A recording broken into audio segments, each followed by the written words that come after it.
you just want to speak about fall risk? We also have a few graphs here that, again, we wouldn't have pulled if they didn't tell such a story, but I think it'd be really important here to talk about fall risk, because I think this is important not only for people in this age category, but also even anyone who's still listening that's even younger, to see what this can look like. And it's also to give them that motivation to even train at a younger age.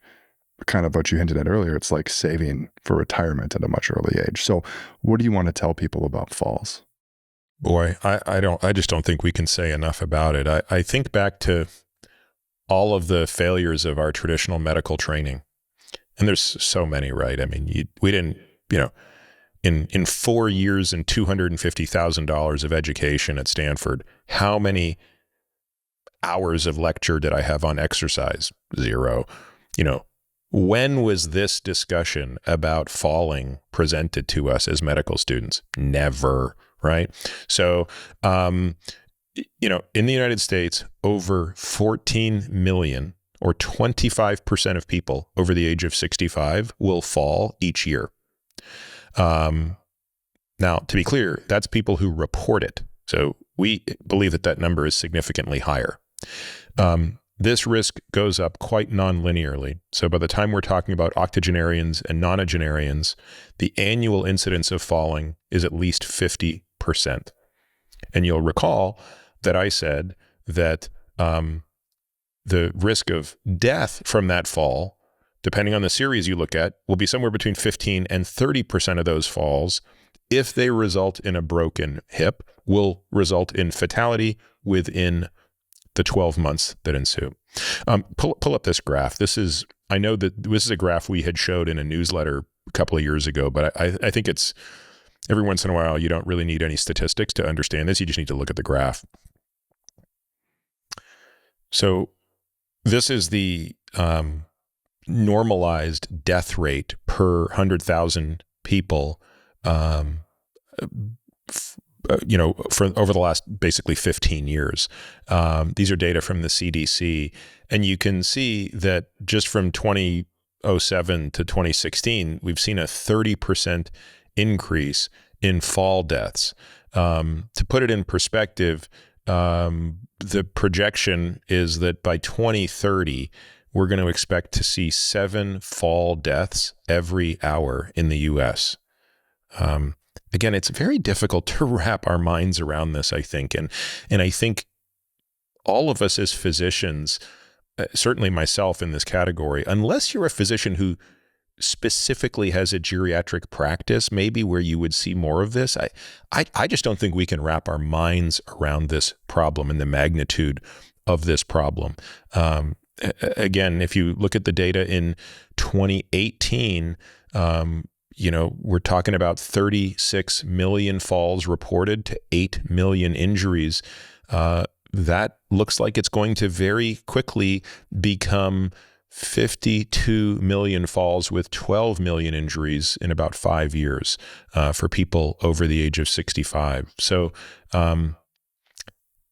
I think that it's safe to say that falls pose, not by magnitude, but certainly by severity, as significant a threat to an aging individual as the typical horseman that we've spoken about so often.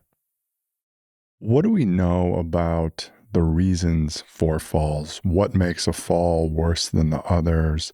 Because as you mentioned, these are only reported falls. So there's probably a lot of times where if someone falls and they get up and they're just a little banged up, they're not going to report it to anybody. And so if we want to double click on falling in particular, what do we know about more detail on that make it more dangerous than others?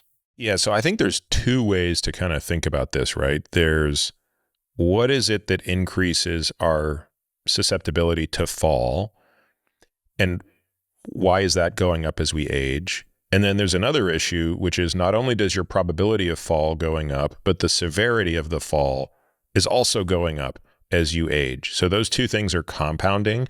And that's why if you look at the data, and I actually do think I included this figure in Outlive, I have a figure that shows the death rate of falls by decade. And I mean, if you're trying to explain to somebody what exponential growth looks like, you just show them that graph, right? Like that's exponential growth. And that's why, right? Two things are compounding non-linearly and you put them on top of each other. So let's talk about it. Like, why is this happening? Well, I think if you're asking like, why are there more falls? It's going to be lower limb weakness, and we should double click on specifically like the role of the toe there. We had a recent podcast with Courtney Conley that discussed that.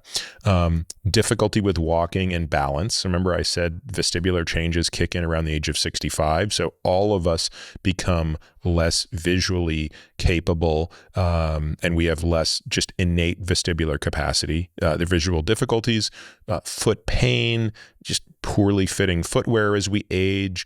And then of course there's, medications that people take. So the older we get, the greater we see the incidence of hypertension. Hypertension does need to be treated. It's an enormous risk for stroke and heart attack, but sometimes we overtreat it and people become orthostatic.